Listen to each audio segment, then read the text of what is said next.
training module, we're going to go over the AcuReview 2 Doctor Review screen.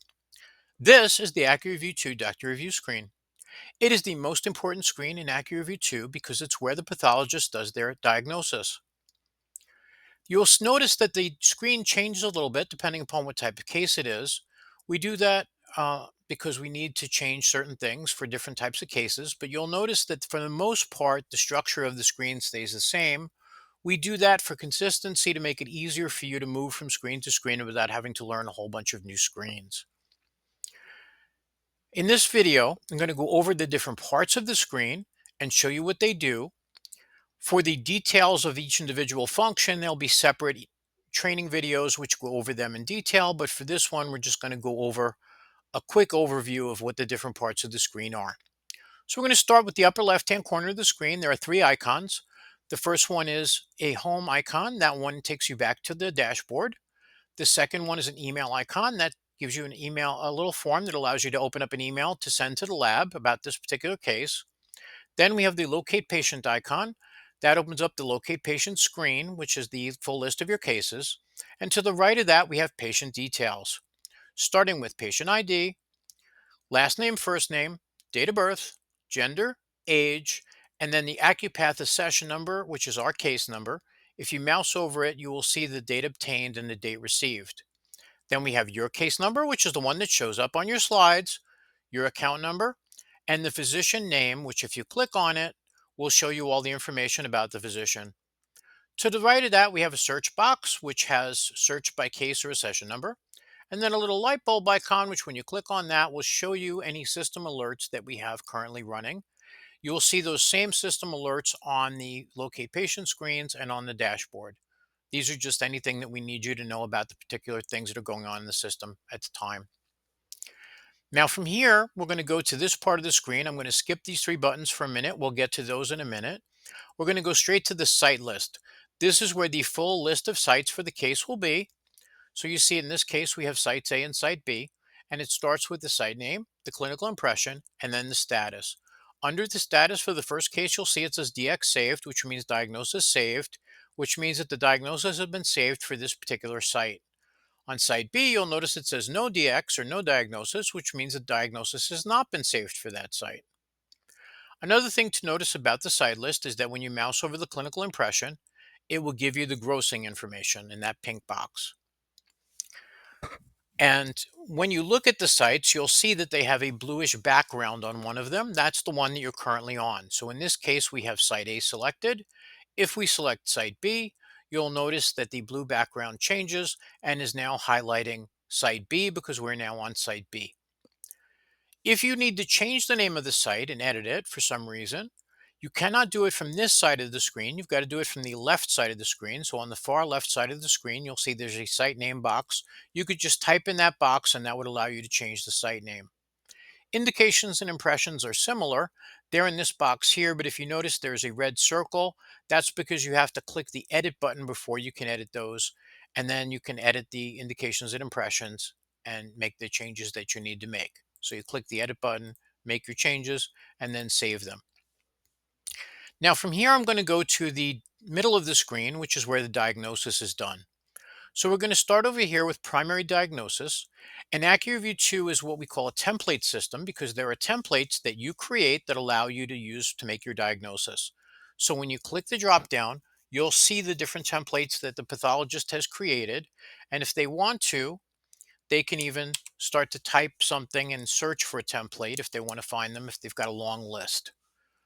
If they want to edit or create a template, they would click the plus sign.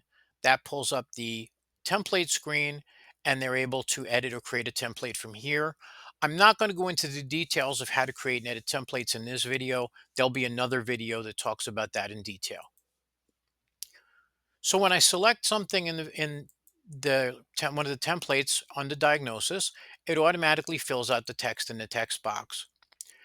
I can either do it that way, or I could just type the text in the text box without using a template if I wanted to. Or I could do both, which is in this case, I have the text from the text box show up, and then I could type text after it, or I could even edit the text itself before I save it.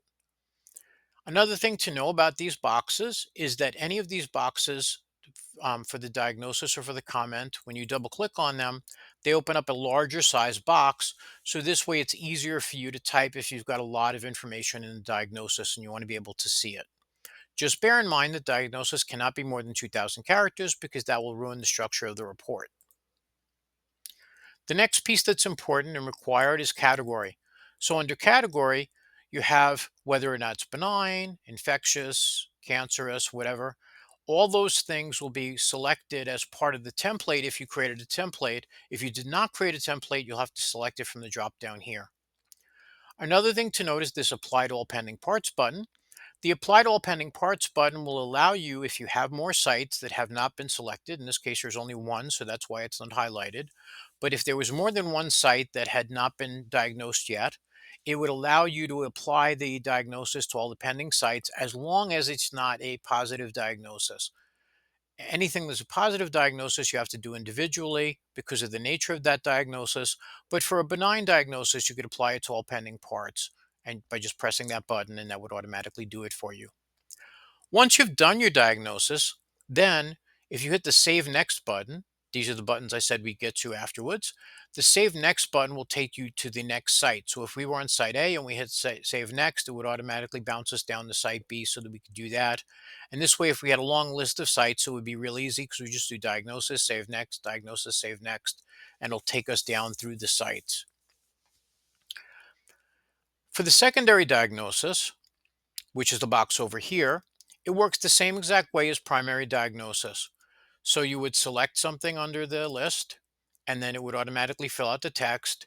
If you want to, you could double click and you could see the whole thing. You could also type in here if you want to. You could edit the text that's there, or you could type additional text, or just use what the template had. When you do a template, the template could fill out primary diagnosis, secondary diagnosis, and a new feature we have is it could fill out the notes code as well. When you're creating a template, it has a little checkbox for secondary diagnosis. That's what determines if it shows up on the drop down for primary or the drop down for secondary. So if you've checked the box, it'll show up only under the drop down for secondary and only fill out the secondary diagnosis. If you didn't check out the box, then when you do the primary diagnosis, the secondary diagnosis will automatically fill out as well. And like I said, you could also do that with notes. There's also a separate notes drop down, just like the others. So you could pick whatever it is you want your drop down to be. The notes code also has its own separate control. So you click that plus button and that would allow you to create notes. So you can create notes and put them in. Again, you could type whatever you want in the notes. And if you double click, it gives you a larger box. And that's on the comment screen. Now, if you notice here, the next piece is stains ordered. So you see that there's a stains ordered box. That's going to show you any stains that you've ordered on part B of the case. So it stains, so it's for this particular part that's selected. If you want to order a stain, you could do it from the order stain button here. It'll pop up this order stain screen, which allows you to order stains for all the different parts. I'm not going to discuss how to order stains now. That's going to be in a different video, but I just wanted you to know that's how you get there. In the same way, to make things easier, we created another order stains button here. So you'll see a different instance of the order stains button. It does the same exact thing.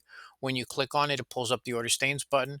The thing is, we wanted to leave it over here because a lot of times you're doing this diagnosis, save next, and then in the middle of that, if you want to hit order stain, you don't have to move all the way down to the bottom of the screen in order to do it.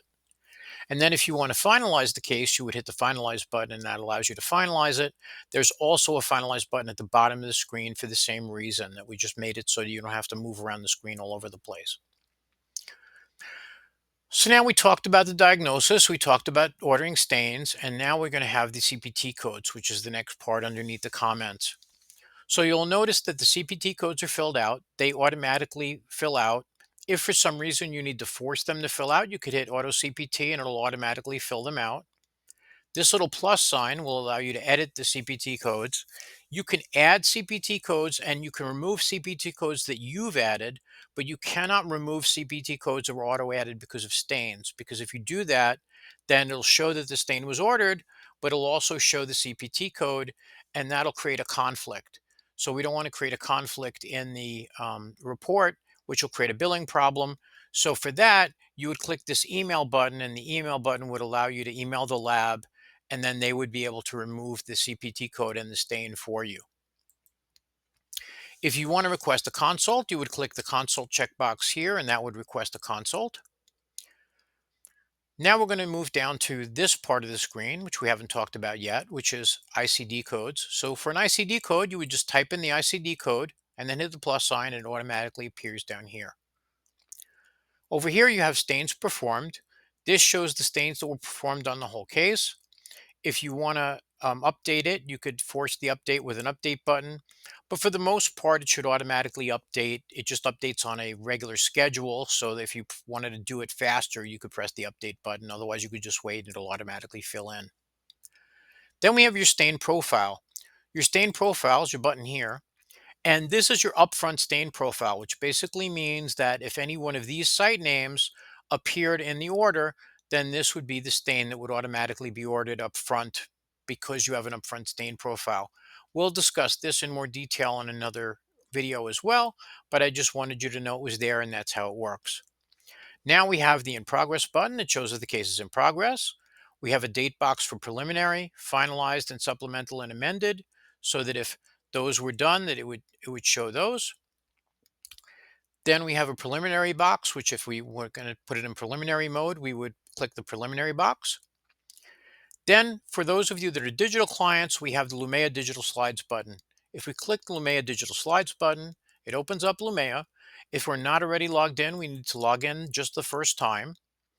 And then once we're logged in, once we click the button, it takes us straight to the slide, the first slide for that particular case. And then you can navigate to all the other slides on the case from there. There are other videos on how to use Lumea, but this just shows you that you can get there from AcuReview 2 using this button. You'll also notice a great feature on the button is this number N9 of 9. What that means is that we expected 9 slides because you ordered stains on 9 sites, nine stains on the sites. And so you expected 9 slides to be uploaded to Lumea, and 9 slides were. So it shows that all the slides are available, 9 of 9 are available. Now over here, we're going to show you the pending cases. So over here, if you click pending cases, you see this pane opens up and it shows you pending cases. Your pending cases are your cases that are available for diagnosis. That means that the stains were done and that the slides are available if you're a digital pathologist. So your locate patient screen will show all your cases. The pending cases will only show the ones that are sort of ready to work on. And if you have a long list, there's search boxes here where you could search.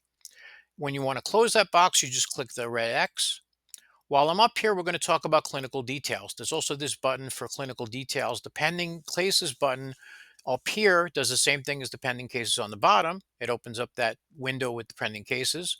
Clinical details is very similar. When you click clinical details, it opens up a pane that gives you grossing information, a grossing image if there is one, clinical information, doctor comments, and the history. If you want, you can leave this pane open while you work on the case. So you could be diagnosing and just leave this pane open, or you could close it and this way it's not in your way. We had to do it this way to avoid scrolling. It keeps you from having to scroll around the screen as much. And if you hit edit grossing, you can edit same way as before. Edit doctor comments, you can hit edit. So we're going to close that. For patient history, if you click patient history, if there is a patient history and the patient has been seen by somebody and diagnosed at Acupath, it's here, and you could pull up their report as well.